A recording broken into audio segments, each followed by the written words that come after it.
Hi everybody and welcome to Heel Heat. My name is George Coles, and on this episode, we're going to try and determine who was better, either Shawn Michaels or Bret Hart. And this is an idea I actually stole from Stevie Richards' podcast. He had recently spoke on this on his podcast, and ultimately, he came up with Shawn Michaels, and he broke it down in his way. So I'm going to go through mine, see where I think. I have some of the same categories he had. Overall, I'm going to judge him on 8 different categories. Each category a scale of 1 to 5, 1 being the worst, 5 being the best. So a potential total of 40 total points. Go through, add them up at the end, see if we could come up with who is definitively better, at least in my view. That being said, let's go to our first metric, and that's technical wrestling. Now, technical wrestling is basically your mat wrestling, your submission style wrestling, everything in there. So I think this is going to be one that's pretty obvious who wins this category. It's not as big of a difference as a lot of people probably would think. For this, I'm going to give Shawn Michaels a 4.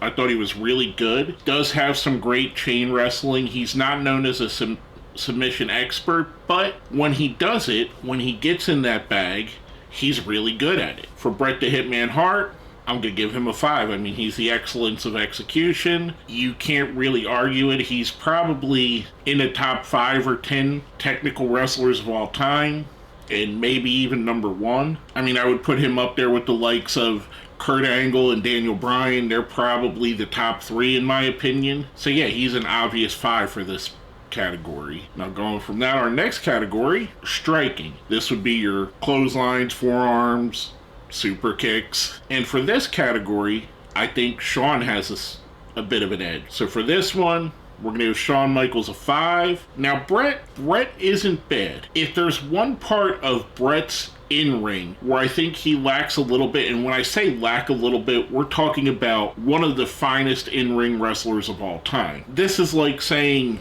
Michael Jordan's not known as a three-point shooter. He's still, if not the greatest, one of the greatest of all times. It's just the one thing he wasn't super great at, if that makes sense. So for this, I'm giving Shawn a 5 in his striking. I mean, he has sweet chin music. How can you go wrong with that? Also, I think his forearm strikes, his punches are a little bit better than Bret. Bret, to me, didn't have great punches. They're not bad. I liked it better when Bret would use his forearm instead of punching. I think that looked more impactful. So for Bret, I'm giving him a 4. Like I said, a hole in Bret or Shawn's game isn't the same as a hole in somebody else's game. Somebody else may be a great technical wrestler, but not a great striker. A good example of that is someone like Dean Malenko, who's a great technical wrestler. He'd probably be a 5, but I'd probably mark him right about a 3 as a striker, right about average. So for this, again, Shawn gets a 5, Bret gets a 4. The next category, as a heel. Who's better as a heel, or how good are they as a heel? Individually, these ratings are not against each other. There's not going to be one person that wins every category. There are some categories on here that they tie in. For this, while Shawn has been a heel more times than Bret and longer than Bret, I think Bret's run as the leader of the Hart Foundation in '97 is some of the best heel work that I've ever seen. And it's not that it's that different than his face work. It's just that he's telling the truth from a point of view that makes him a heel in America. And I like that dichotomy of them being heel and face depending on what country they went to. For this category, I'm going to give Shawn a 4. I'm going to give Bret a 5. I think Bret, for that '97 run, like I said, I think that's some of the best heel work I've ever seen in my life. From the time he turns with Austin to the time he leaves WWE, I think it's some of Bret's best work there is. Now, since we covered a heel, we're going to cover their face turns. Now for this one, I mean, this is pretty much obvious. Everybody knows this category is going to be won by Bret. Shawn, while he did have some really good turns as a face, especially later in his career, when he got to do the boyhood dream stuff, Shawn is more a natural heel. He just has that cockiness about him. It's like Stevie Richards said in his video, you might get the wrestling fans, some of them, to like him as a face, but there's enough of them that hate him when he's a heel because the women think he's sexy, as the song says, that there are going to be a certain section that just don't like him because of that, because he's the pretty boy. So for this, I'm giving Shawn a 4.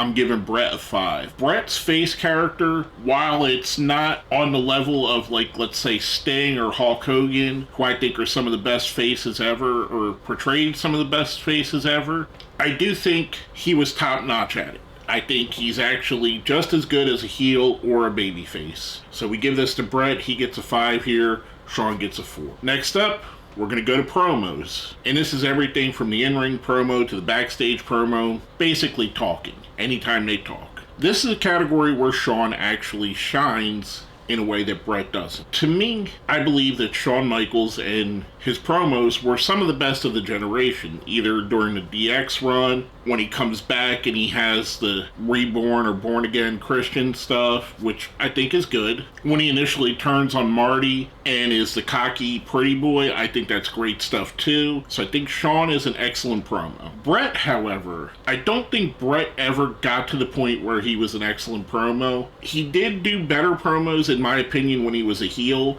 than he did as a face. As a face, he kind of felt bland and boring, at least promo-wise. To me, everybody that talks about how boring Bob Backlund was as a promo kind of goes the same with Bret for me. Now, I don't think he's terrible. I don't think he's Jeff Farmer bad, but I do think it's probably one of the weak points of his overall game. So for this, for promos, I'm giving Shawn a 5. I'm going to give Bret a 3. I think Bret is just average at promos. I think there's other things that make you like Bret other than the promos. He's not someone that's carried by that, like The Rock might be, or LA Knight, where that's such an important part of their persona. But yeah, so that's, as you can see, this is the biggest difference. And again, these are two of the greats that ever done it, so putting him here, it's not a super huge knock on him, if you ask. Next up, the presentation. This is everything from the gear they wear, to the entrance, to their music, everything about them. And when I think about it, if you hear Shawn Michaels' music,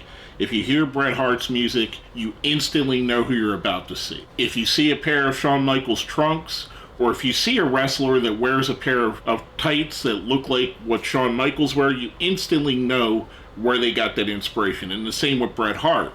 You see a wrestler dresses in the pink and black, you know it's an homage to Bret. I think Bret's color scheme, being so tied to the pink and black, is a plus here, but I do think that Shawn had better entrances, like the zipline entrance, the time he came up through the stage in the all-white as opposed to Undertaker in the all-black.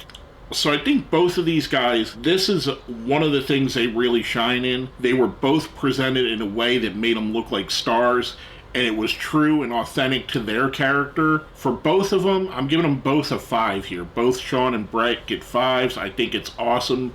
Both of their presentations are amazing. Next up, we're going to go with charisma. Now, charisma to me is the intangibles. The stuff that you can't teach, like Enzo Amore might say. The star power. And from the minute I seen both of these guys, either Bret as part of the Hart Foundation or Shawn as part of the Midnight Rockers, you knew that they were going to be stars. You could tell there was a star quality that you could see in them. It's similar to right now with a Braun Breaker. You could see that star quality. For me, I think Carmelo Hayes has that star quality.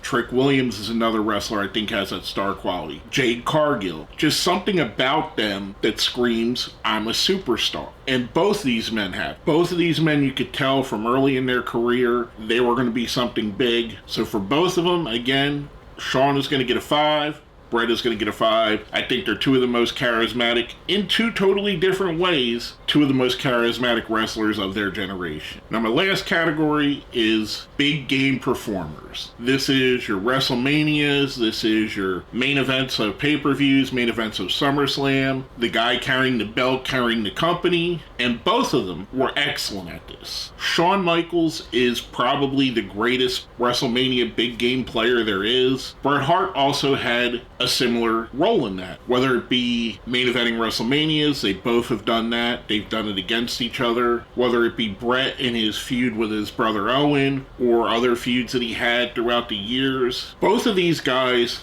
put their best performances when they were on the biggest stages. Whether it be they're the guy in Des Moines, Iowa that's tasked with getting 5,000 people into the Stadium, or the guy that's going to be the main event on Saturday night's main event, or the guy that's going to main event WrestleMania. Both of them excelled when you put them into big game situations. Both of them are two of the best big game wrestlers there are.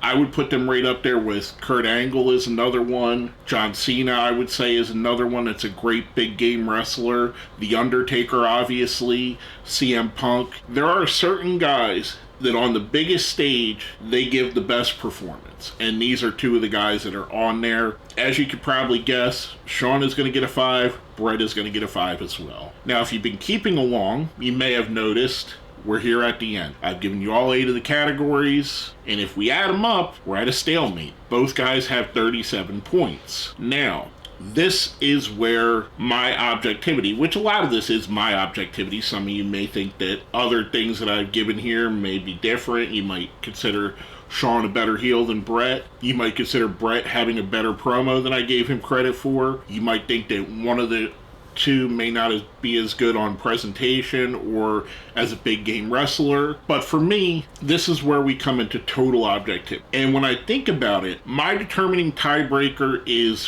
which wrestler am I more likely to go and watch a match of? Would it be Shawn? Would it be Bret? And if we're just talking a random match, I'm going to go with Shawn Michaels. I think the fact that Shawn had that second career against more varied opponents, whether it be Jericho, whether it be Cena, whether it be Angle, I think that gives him a little bit of a heads up over Bret. And not that Bret didn't have a fantastic career, and he has fantastic matches that I love to watch. Bret Hart and Owen Hart, their 2 big matches, both WrestleMania and SummerSlam, are 2 of my favorite matches of all time. Bret Hart and Roddy Piper is one of my favorite matches. Bret versus Austin. There's tons of Bret Hart matches that I love to go back and watch. I just think that there's more Shawn matches than there are Bret matches that I want to go back to watch. So that for me is the tiebreaker. So in this one, Shawn Michaels picks up the win. I'm going to give him the better of the 2. But now that we've made it to the end, let me know what you think. Who do you think was better? Is it Bret? Is it Shawn? Let me know down here in the comments. While you're there, smash that like button, share the video, subscribe, all that fun stuff. And did you like this idea? I was tossing this around on other wrestlers, other rivalries we could maybe do. So if you like this, maybe I'll do some more of these. Maybe one with, let's say, the class of '02 and do all 4 guys, Cena, Lesnar, Batista, and Orton. Or Austin versus The Rock. Or Sting versus Luger. Or any number of different things that you could consider rivalries. Let me know if you like this concept. If you want to see me do more, put it down here in the comments. With all that being said, my name is George Coles, and I want to say thank you for watching Heel Heat.